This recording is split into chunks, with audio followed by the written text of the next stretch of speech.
Welcome to CS Radio.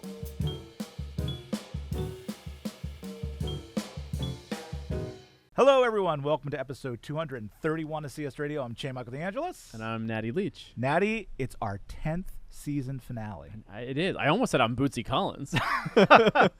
For reasons that will become clear any moment, I'm sure. I cannot believe that we've been doing this for 10 years. Well, I've been doing this for 10 years. I can believe you've been doing it for 10 years. And you've been doing it like 4 years.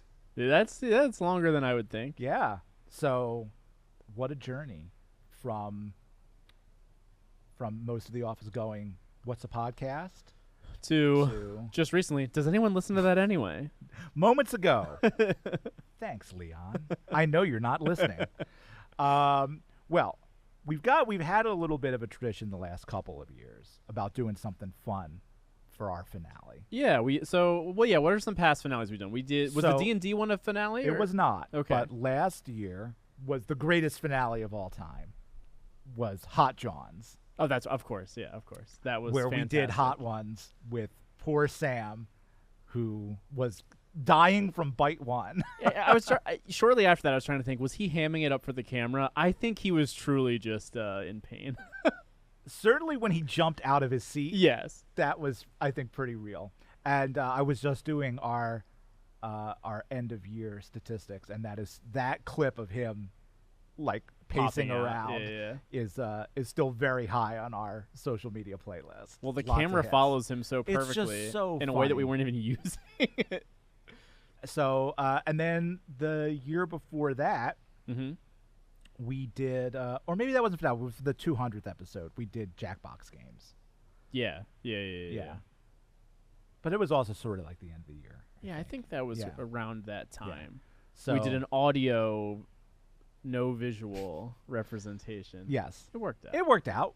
We were narrating what was happening, so it worked out pretty well. But now we could do a real Jackbox games episode. Yeah, now we have the cameras, we have the whole setup. Yeah. So maybe that'll be one of our live streams this summer. Summer stream, yeah. Because there are a couple of we managed to make some career relevant games. There was the sort of one where you give a product pitch. Yeah, what was that one called? I don't remember. But then there's like one that's about jobs or job. Yeah, that's the one we did. Yeah. And I think even some of those other ones you could kind of make career relevant. And as you're going to see today, I think you could make anything career relevant. Oh, we're going to try. So for this big season 10 finale, we've put together a playlist. So we put together a Spotify playlist. I'm going to put the link to the playlist. I was going to say, are you going to share it? Okay. I'm going to put the link to the playlist in the show notes. I'll embed it on the webpage so that everybody can go roll into the summer with these songs. But what we did is we asked the career services staff to share some songs that made them think about work or working or careers. So we're going to go through them. Obviously, because of copyright, we can't play the songs on the air. But we're going to talk about them. But you should feel free to play along at home and play as we go down the playlist. Yes. And some of these we know and we'll have a lot to say about, and some of these we've just learned about for the first time. So no karaoke. There will not be a karaoke section of this episode, I'm sad to say. Okay. All right. Well, should we just dive in here? Yeah, let's dive into it. Is this in order of who submitted it first? More or less. Okay. So we know that number one on the list is probably Dustin, who just immediately. I've got the list in front of me with who submitted it. And at the very bottom is me. We know Dustin has always got a happy trigger finger. So yes, this is Dustin, and he submits "Work" remix by ASP Ferg, which is also ASAP. ASAP. I was gonna say, let's see how Michael does with this. ASAP Rocky, ASAP Ferg. Are you aware of ASAP Rocky? I am, but ASAP Ferg is new to me. Okay. I don't know any relation to Fergie? Yeah, that's ASAP Rocky and Fergie's love child. That is not. That is not. A French Montana, which sounds like a character I would create for Mission Rejected. Yeah, it does. It's off the album Trap Lord, and here's Dustin's explanation for why he submitted this. The main hook of the song is put in work. It applies to my professional work now, work when training for football during college, schoolwork, Chick-fil-A work, Ooh. you name it. So it's all about putting in the work. I mean, sometimes that's what you got to focus on. Just put in the work of what you got to do. I think sometimes it's just if the vibes are good for the song and that helps you get the energy to put in the work, that's what's most important too. I don't know this song as very well either, but if the full lyrics are out there, I took a look at them. I don't know that they're all super relevant, but certainly the put in work part he is. calls out the hook here with put in the work, which I think is, Yeah. Obviously it's the key to everything, right? So, And I can see myself, sometimes it's for good. Sometimes it's like, all right, gotta roll up my sleeves and get this project done that I like. Sometimes it's the reverse of gotta just bear through and put in the work of what I gotta do. that's right. And that's right. If you put in the work, then either it's just getting it off your plate or you're doing something at a really satisfactory level. How many of these do you think are more negative? I feel like a lot of work songs are fairly negative. I think there's a few. I mean, including one that I put in. Yeah, I mean, the one I put in too. All right. Well, we'll talk about that too, and we'll talk about why. So the next song is also called "Work," but this is not a remix. I don't think the song. It's not. It's not the same song, even though the first one is "Work" remix. It's not a remix of this song. This is "Work" all capitals. It's by Itiz. Even Natty doesn't know. That's how I don't know that's that how one. I feel good. I don't have my K-pop correspondent to. So this is from our me. colleague Hannah Smith, big K-pop fan. Her comments as to why she submitted this: "Gotta work, gotta make that money purse," which is I see a lyric here. So the works here: gotta work, gotta make that money, make purse. Got a fur coat, so make it purr. I like it. Give 'em whiplash when they see me earn. Gotta work, gotta make money, etc., etc. It goes on like that. And then there's something about a golden plate. Yeah, what is it? That's what you got for your 20-year. I got a silver plate for Penn. 10 years. They knew. I mean, right? This is a song about why we work, right? The bills. The bills. Get that the bag. fur coats. Handshake's new marketing is get the bag. Get the or bag. something, right? Yeah. And I have a handshake bag, but I don't think that's I'm not I sure don't think that's that's what what they they mean. And we're in higher education, so we also don't get the we're bag. missing that boat. I don't know. Do you have thoughts? What it's obviously a fun.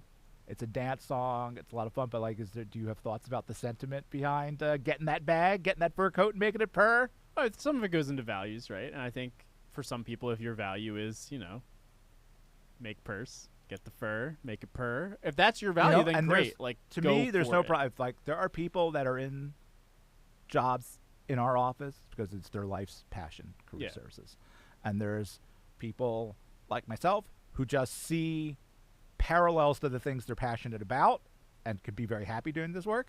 And there's other people, I'm certain, that are just paying the bills. And that's all of those are fine. Yeah, it works for everyone a little bit differently, and people are at different points in their life.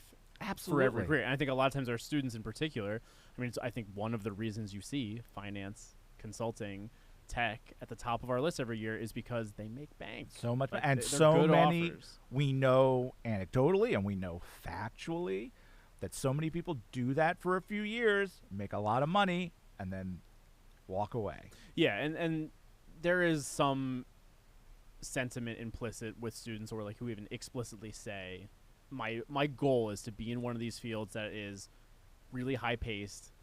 Rather than burning out after those few years, I want to make sure that I have enough banks saved up that I can then pivot into something that truly I'm passionate about, whether that means starting their own business or going into something that is more for the common good. I talked to a Penn alum last year who was pivoting from consulting, and he wanted to go work for a nonprofit in Italy instead. Oh, and interesting. him making good money in that nonprofit first, at consulting right. first, probably helped him be able to make that go transition. do that. Where sometimes that can be harder. I mean, depending on your situation out of college, you might have a lot of bills. You might have student loans to pay. Absolutely. Obviously, there's a lot of times that's your first time being really financially independent from It's your just parents. hard to learn how to do that. Yeah, and so many of our students live in New York too, which obviously has Very a high expensive. price tag. Yeah. So no judgment statement whatsoever. If making that bag is what is top of the list, then do it. But if it ends up being in conflict with your other values, that's when you need to reconsider. That's when you got to think. Or as you grow, your values might change too, and that's okay too. All right. So next, Heather has submitted a Reba McEntire song, "I'm a Survivor." Heather's comment simply was, "If you know, you know." Well, I don't know Heather, but she says, "Wait for the chorus." So again, I can't play it, but we'll take a look at the lyrics here. I'm a survivor. I'm a survivor. So I see there's definitely some talk here about work here. A single mom who works 2 jobs, who loves their kids and never stop, with gentle hands and the heart of a fighter. I'm a survivor. So I mean, this is about just the same thing. I think this is about like powering through, doing the work. We talk a lot. I mean, I think in a broader sense, we talk a lot about being resilient in the job search, and this is definitely a song that speaks to that. Oh, absolutely. I mean, I think sometimes the genre matters too, where I think there's an element of like the country bootstrapping kind of do what you got to do side of it here too. Yeah. I don't know this song very well. I like Reba. Neither do I. Reba? Yeah, I'll tell you this. This is what I know about Reba. She's a survivor. She is. Have you seen that SNL skit with Keenan playing Reba? Yes. That's one good. One of my favorites. That's good. All right. Now we're getting into the Clash, career opportunities. This comes from Allison. Allison did a couple of submissions. You know, I don't know Allison super well, but every time you learn something new, you're like, okay, Allison. It's perfectly in line with the other things that I like myself. Yeah. I Yeah. mean, the Clash is one of my favorite bands. That being said, I don't know. I mean, I know this song. I don't know that album very well. I know London Calling Inside and Out. That's one of my favorite albums of all time. Great album. But no, I think this is an excellent choice. But go ahead. Yeah. What did Allison have to say about it? So Allison said about this, I think that the lyrics speak for themselves. So let's read a couple of them, because these are some great British punk lyrics. They offered me the office, offered me the shop. They said I better take anything they got. Do you want to make tea at the BBC? Do you really want to be a cop? Career opportunities, the ones that never knock. Every job they offer you is to keep you out the dock, out of jail. Career opportunity, the ones that never knock. I hate the Army. I hate the RAF. I don't want to go fighting in the tropical heat. I hate civil service rules. I won't open a letter bomb for you. This, of course, being written at the time of all the troubles in Ireland. Yep. So this is, I think this is a song that really does speak to the young person on the job search, and like not wanting to take just anything, wanting to be the thing, like wanting to go after the thing of your dreams that fits you, and they just like those never seem to be out there. It's like the forcible, you have to conform to just take whatever they give you and you'll like it. Right. Keep your head down. Yeah, and this obviously being, is that really what you want? I think that like obviously the question of that, and obviously the vibes of the Clash are always a little bit challenging of those types of things. Oh, 100%. 100%. So this is a great song, yeah. If you want to get me, well, I got no choice, because I gotta work. The man's got you. Sometimes the job is just you paying the bills, doing what the man wants you to do, and that's not always. And we've talked many times about how sometimes that can be valuable, too. I mean, sometimes it's reality, right? Like sometimes it's just reality, like we just said. Sometimes you just gotta keep a roof over your head. Yeah. You gotta do what you gotta do. Sometimes you end up in things that you think are going to be good, and you're like, this is awful. And the man's got me down. I've had several jobs like that, where at least then I knew now I know for sure this is what I don't want. Yeah.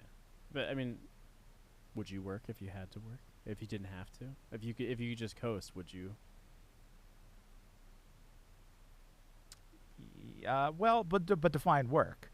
I would never just live a life of leisure. I don't have that in me. Okay. But you would find something that would fill that space of productivity. Yeah, I would write, or if I was suddenly financially flush, I would don't know, open a theater company, make a movie, Yeah. something. Yeah. Yes. So not traditional office work, but I would work under my own terms, just like the Clash wants me to. You know what I think about sometimes? Think about all the artists that could have been, but they just get stuck in the rat race of it all.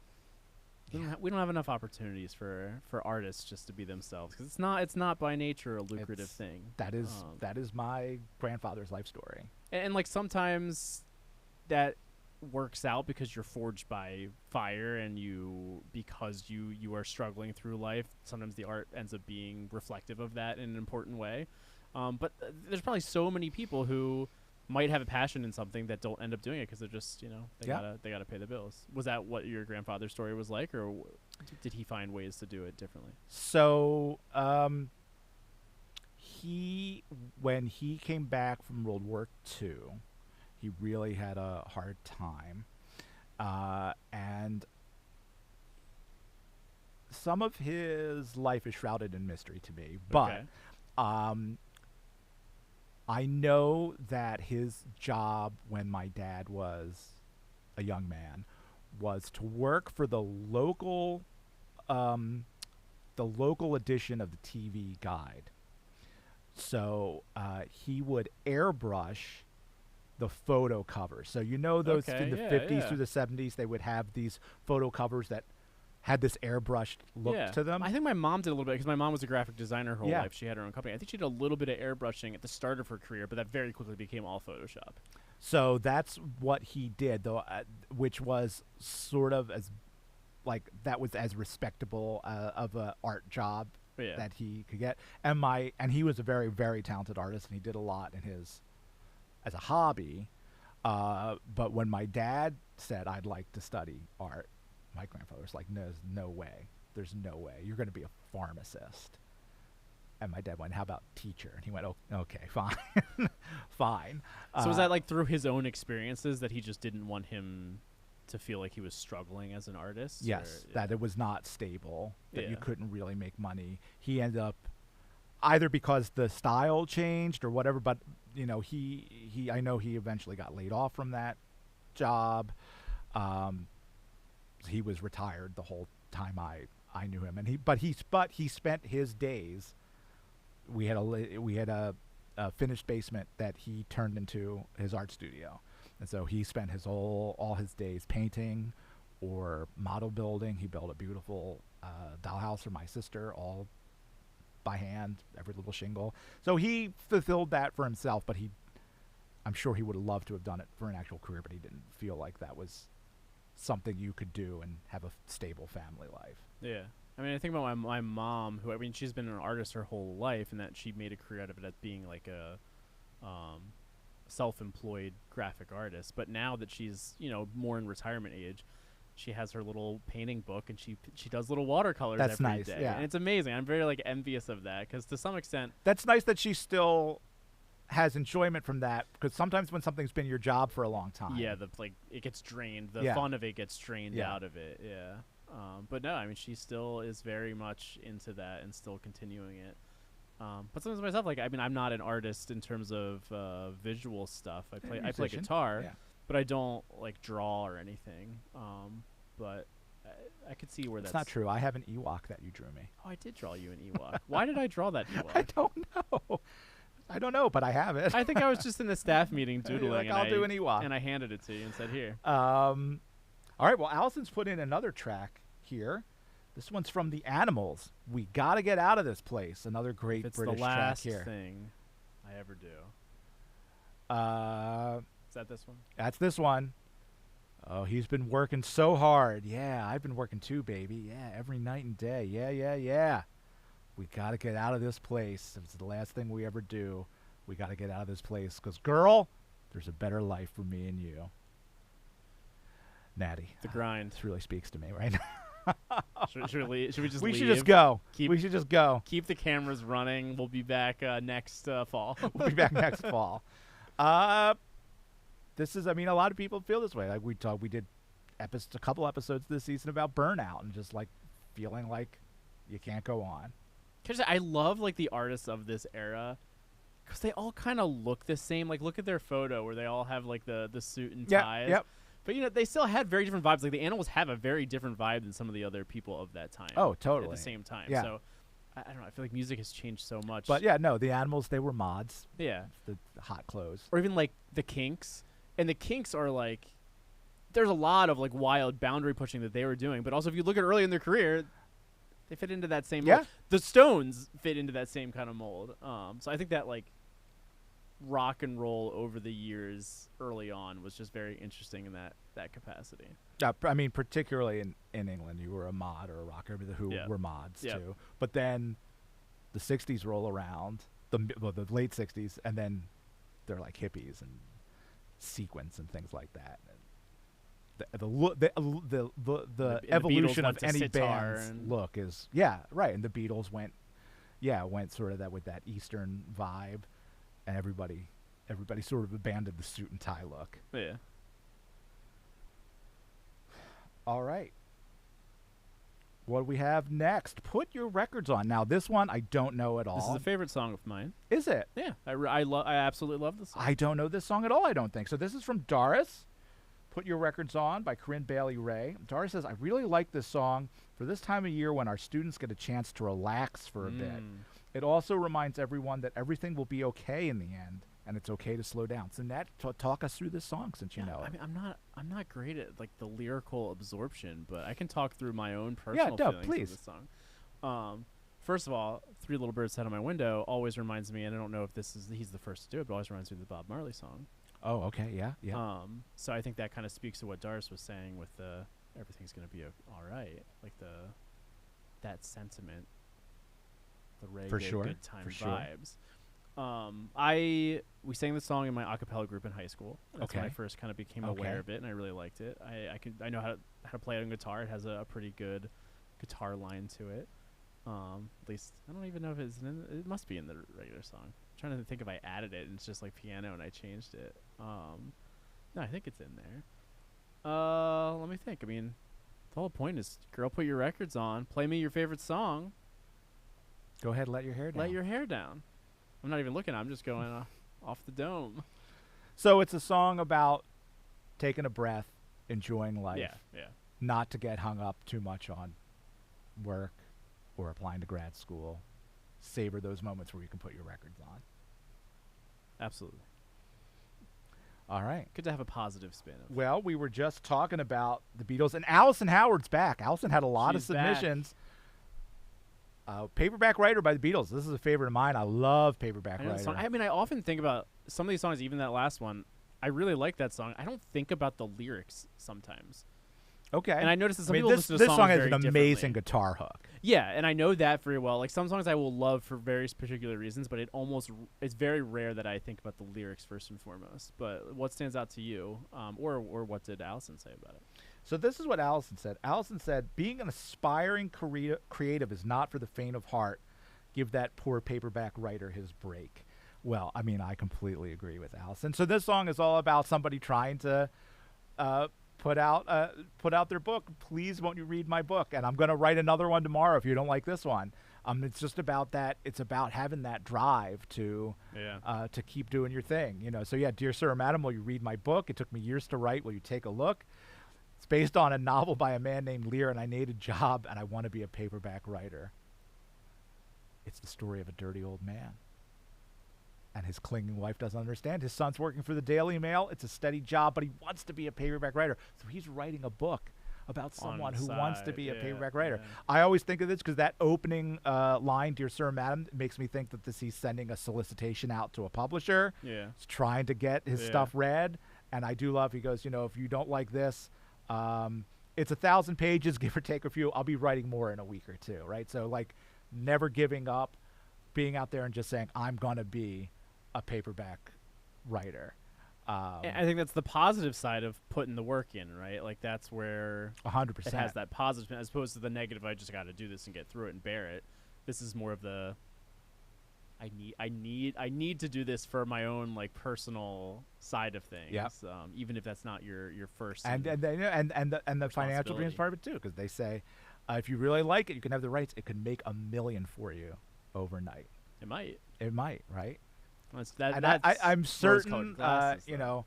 know, I'm certain the Beatles are putting their own.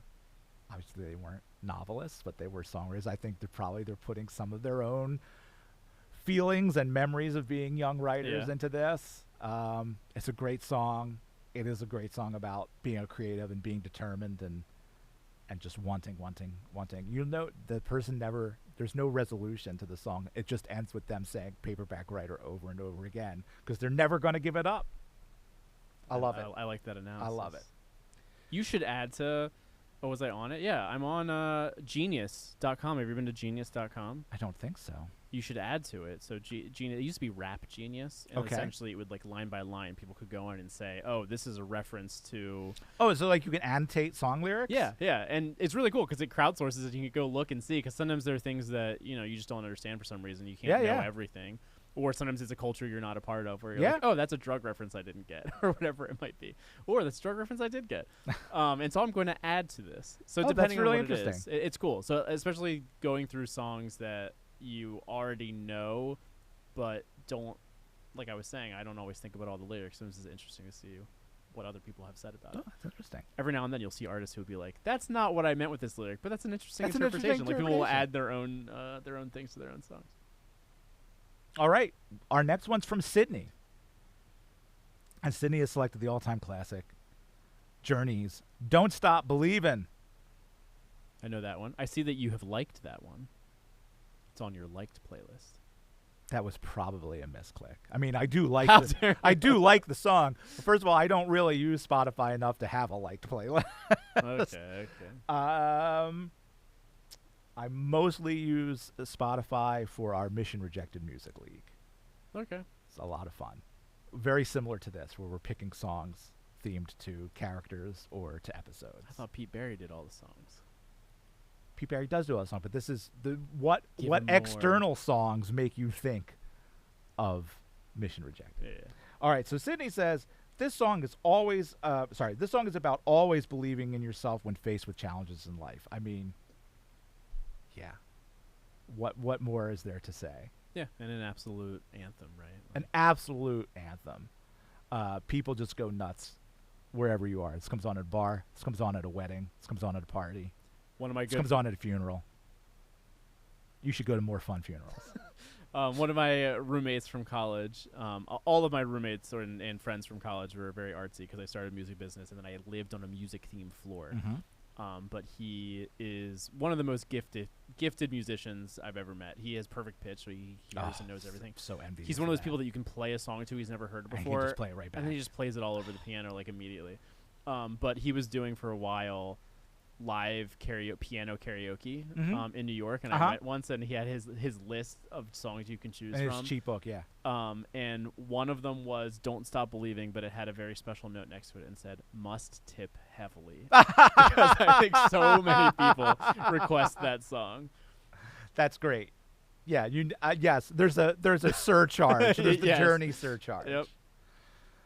All right. So next is from Susan. Susan's chosen an REM song, finest work song, and Susan just says, "Just making sure that something good from the '80s was represented." Rock on, Susan. I like REM. I don't know that song. There's a few songs by REM that I really like, but I don't know their whole catalog very well.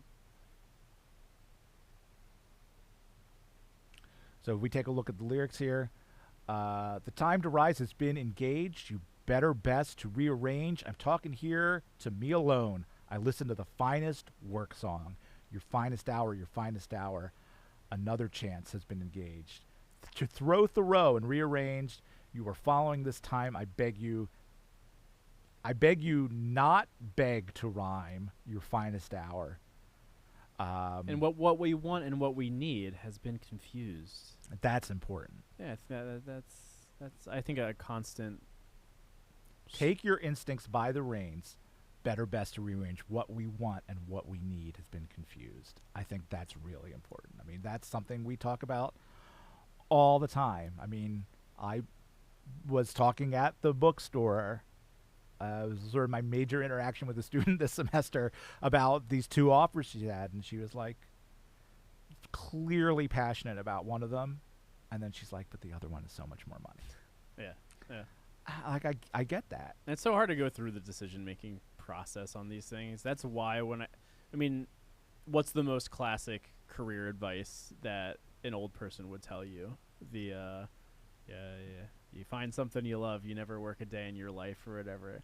And it's a classic saying for a reason. There's some truth there, but I think it's not always helpful because it's hard to justify that against a lot of other things, and it gets confusing to be like, this is what I'm passionate about, but I feel like my life could be better if I am in this other position for another reason, whether that's more money, different location, closer to family. And in this particular case, we really talked through it, and it was just that, well, do you need that money? Yeah. If you take this other job, you're going to be able to be closer to home in a place that was not, I don't know if it was New York or LA, but one was in a big city and one was wherever she was from. Virginia or something, I don't remember, but it was, going to be less expensive to live. She was going to be near her family. She was going to have that support, and she was going to be able to help support them. There was an illness in the family. So to me, it's like, that seems to be what you need. Yeah. Right? So if you don't need that money to live, then do the thing you're going to love and have that time with your family and have that support system. And it's one of the reasons I think about job function and industry so often, because I think sometimes you can have need and want play off of each other in those two things. It might be that you really want and draw energy from a particular industry, but you know that you need to, for whatever reason, maybe it helps pay the bills, to be in the finance department, but for a media and entertainment company. Like, maybe that's a way that you balance those two things. So next up, we've got one from Barb, our executive director. She picked 9 to 5 by Dolly Parton. She didn't give me a reason. She just said she was dating herself. But I also would have picked this. This is what a way to make a living. First of all, this is like so many of Dolly's songs. This is just a great song. Oh, it's it has an amazing hook. Yes. The sound of the typewriter done by her clicking her nails on the table. That is it's amazing. And it's just, to me, she just captures the grind. Getting up every day, forcing that coffee down your mouth, getting in, ignoring the boss, being a jerk.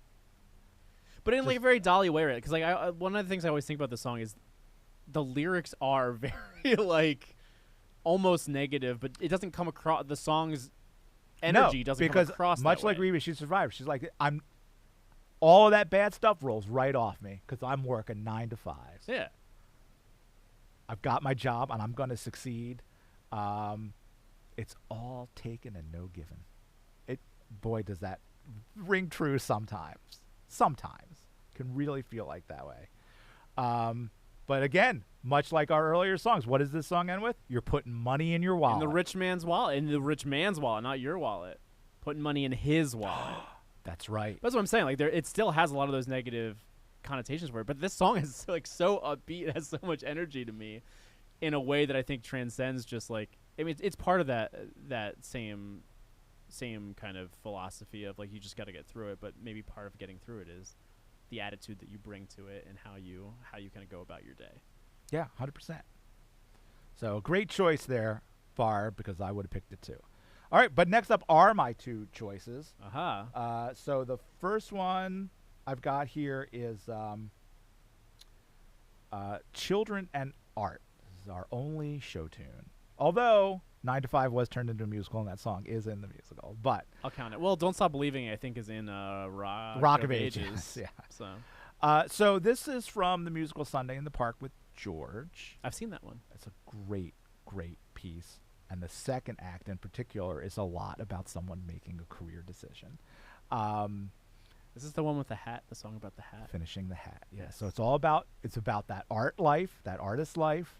So the first act is about the painter George Seurat, who invented pointillism, did the painting Sunday on the Island of La Grande Jatte.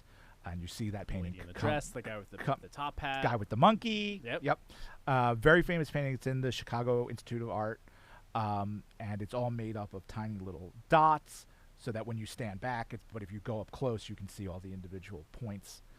It's really an amazing thing. So the first act is the story of him creating that painting. Mm-hmm. And the second act is his descendant in contemporary times, who's also an artist, sort of in the 80s when this show premiered, he was like a laser light artist. Oh, okay. In more recent revivals, he's like a digital artist. He does a lot of projection screens and stuff, so it always kind of changes with the time.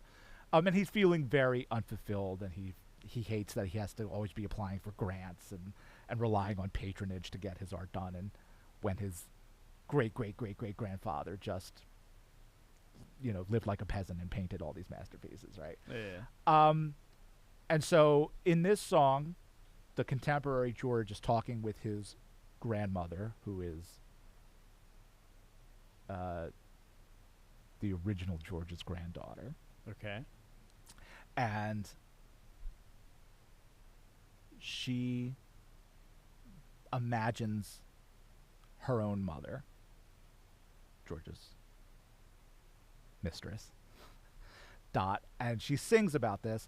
And one of the things that I picked this for is because our former executive director, Pat Rose, always quoted this when she was talking to students, which is, "Honey, you mustn't be blue. It's not so much do what you like as that it's like what you do." Ah. Right? So that really resonates with me, because if I were to say, I'm going to do what I like, it would be writing a show, acting, doing podcasts, the stage, entertainment. But I like this. But I like my job. And Pat always felt if you like what you do, then it's easy to go to work every day. And like bringing yourself to the job. We've talked about before in the podcast, just like this podcast wouldn't exist if you didn't bring yourself to this job. Fair. You and Milan having a shared interest didn't find its way to be expressed in something like this podcast. So I think it is an interesting way where some of the cooler things of a job, that if you really like it, embrace parts of it, you can bring yourself to it in a way that'll make you enjoy it more. Even if it's not like if you sat down and concocted the most ideal thing to be doing, may not be the top of the list. No, that's exactly right. But you can find little things. You can latch onto one thing in your job that you like, and you're like, I love doing that. Like I come in because on Fridays I get to whatever. Yeah. I get to do a podcast. Yeah. And so I think it's really important. And the whole show is about having those reflective moments and deciding what you want to do with your life. And for George in the first act, he must do art, and it costs him. It costs him his family. His mistress leaves for America. He never gets to know his child.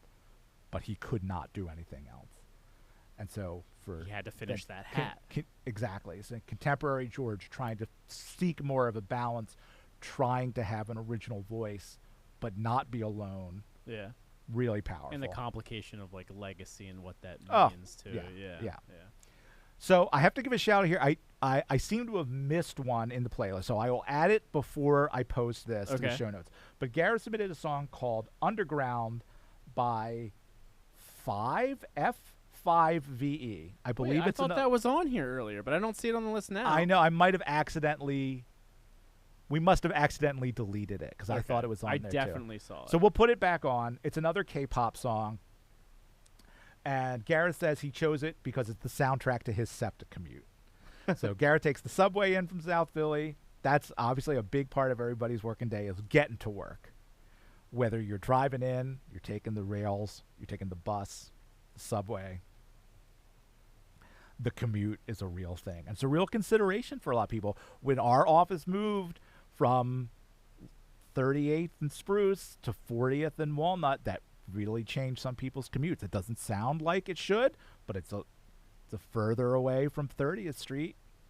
Now maybe you got to take the Lucy bus, or you got to take the subway. You can take the trolley to 40th, or you take the trolley to 36th and walk. Yeah. So a lot of options. And commute music can be very different depending on which direction you're going, I think. I'm sure that it can. I think going home for me is more either like contemplative. Oh, okay. I don't know. The songs I really like enjoy listening to, whereas coming in is usually more the higher energy ones.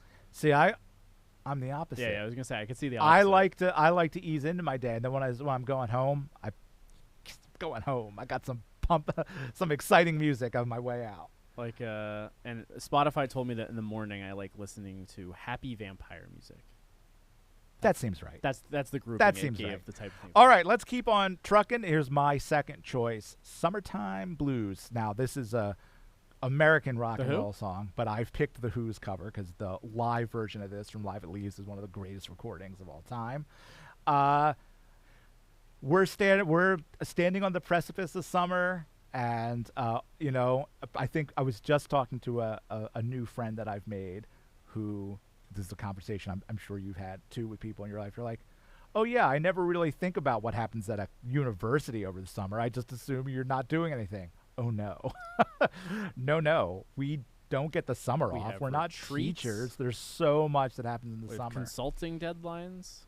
And yes, it's quieter, but there's classes. There's 2 different summer sessions. We have projects that we need to do. We have a lot of meetings in the summer, yeah. So even though, yes. Those meetings make you feel blue. They do. And, you know, famously here, you know, the narrator of the song wants to go on a date, but the boss says, you can't, son. You got to work late. And sometimes. Especially if it's during the all-in. Well, I wasn't going to say it, but Gonna since you take did. 2 weeks, but not then. But there are some restrictions here in the summertime that not everyone agrees with, and I'll just leave it at that. So yes, the Summertime Blues, it's a real thing, and I think is a real culture shock that you get when you leave college. You've never not had the summer off. That's a really good point. Yeah, and I was thinking about, like, you have these very specific cyclical periods in your life, basically until then, like, and all of a sudden it's completely different. And summer is a huge part of that, especially just like the catharsis of being like, I'm done. I can now do what I like. Right. No.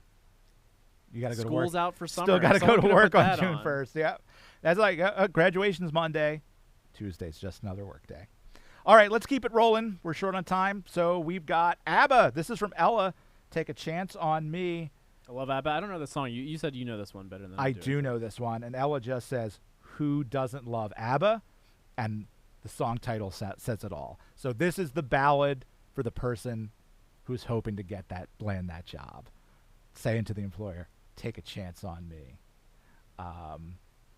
This is a great song. All the ABBA songs, great to dance to.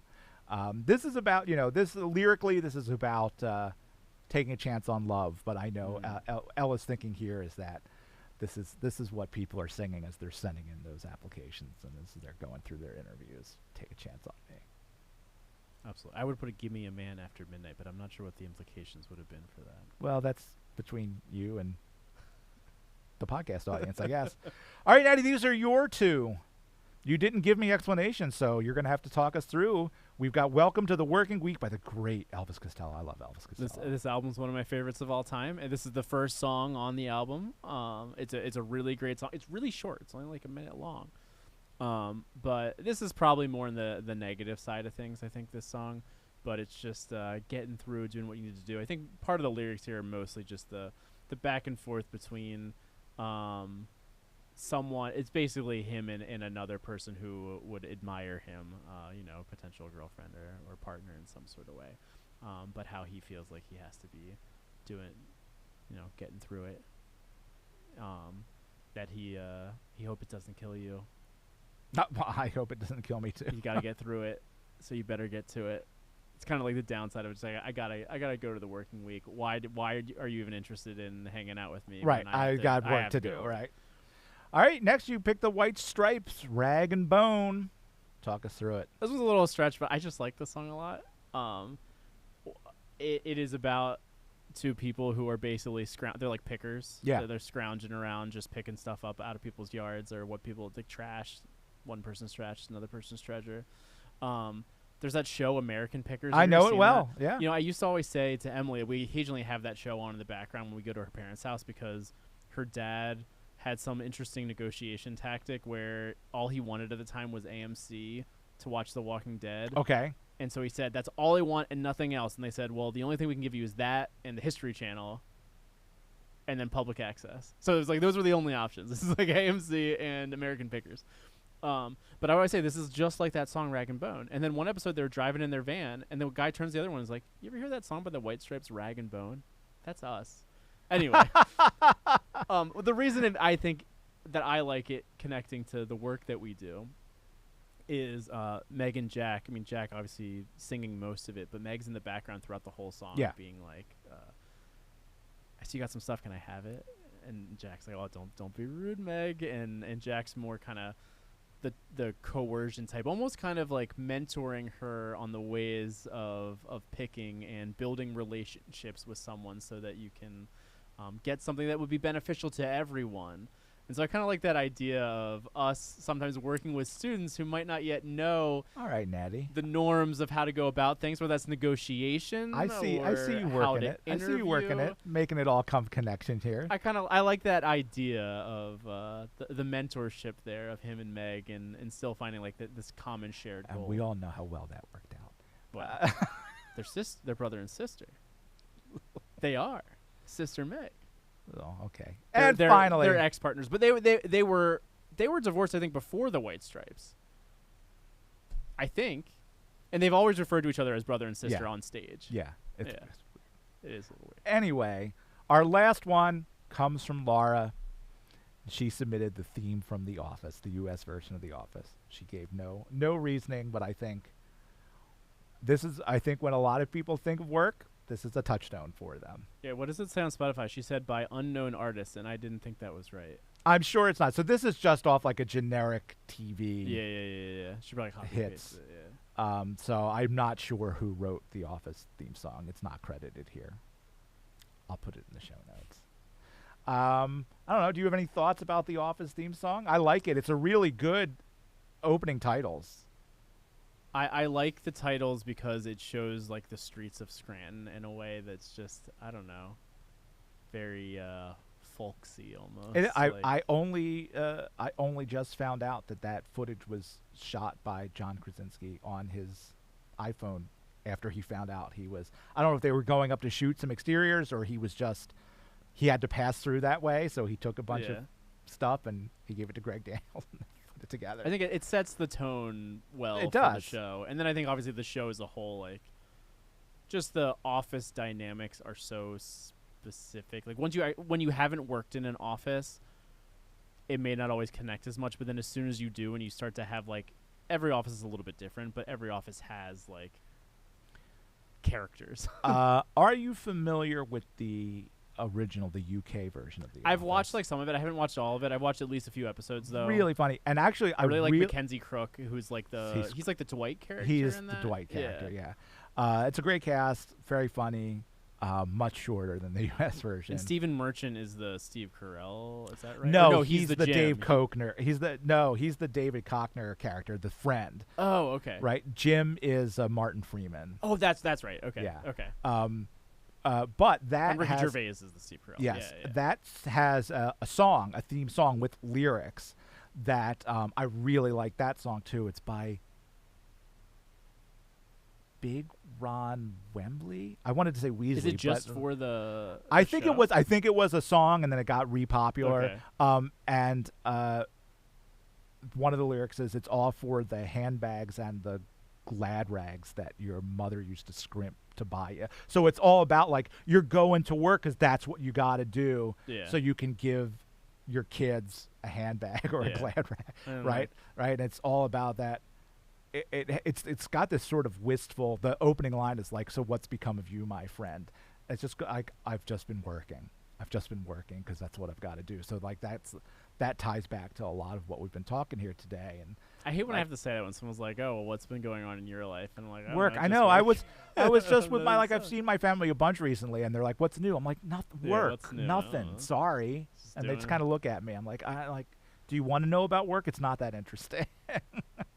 And it is weird. Like office work specifically is kind of weird, especially when you think through some of these lyrics that are very like the toil of things, which I think juxtaposed to like, you know, our work is not that hard. I work very hard, Barb, but our work is not that hard, right? Like we're not in the mines. No. We're not breaking our backs. Right. So I think it's always interesting the lyrics and the sentiments that are more about that like back breaking, the spirit breaking of some roles in an office Yeah. setting, but I like that the show at least shows kind of like the small joys that even in a setting that probably none of them said I'm gonna sell paper, Right. but like still finding like the relationships you build along the way Right. and the culture that you build in a certain place or in a certain office. It's about the people. Yeah, It's about yeah. the people.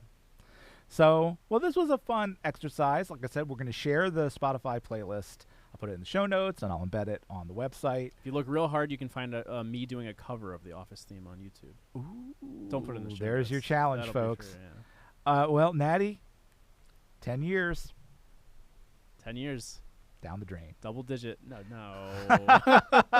10 years, and Don't stop believing, Michael. I don't. Look how far we've come. Now we've got the studio. Now that We're- we've put in the doing- work. We're doing video. It's because we put in the work. Exactly. And we made that bag. We make purse. So Make the fur I'm purr. really looking for it. We'll probably do some live streaming this summer, and then the podcast will be back in September. Lorna will be back. Lorna will be back. I'm looking forward to hearing about her time in Washington, I'm scared, but excited. and we're gonna just keep growing. This has been this has been sort of an experimental semester as we get used to the studio, and I think we're just gonna Chris has keep been a huge help. In Yes, Lorna's thank you so much. absence. Chris for filling in for so many weeks, and again, a sort of a bonus as you get to learn how to use the studio, and can't wait to see what Penn Global's going to be doing with the space. And we'll see you next fall on CS Radio. This podcast is produced by the University of Pennsylvania Career Services Office, a division of University Life. It was created by J. Michael DeAngelis and Amy Lynn Kirshner. Your hosts and producers are J. Michael DeAngelis and Natty Leach, and it's produced, mixed, and edited by Lorna Lynn. If you like this podcast, please rate and review us on Apple Podcasts, Spotify, Amazon Music, or wherever you get your podcasts. Follow us on Instagram and Threads at Penn Career Serve. We'll see you next time on CS Radio.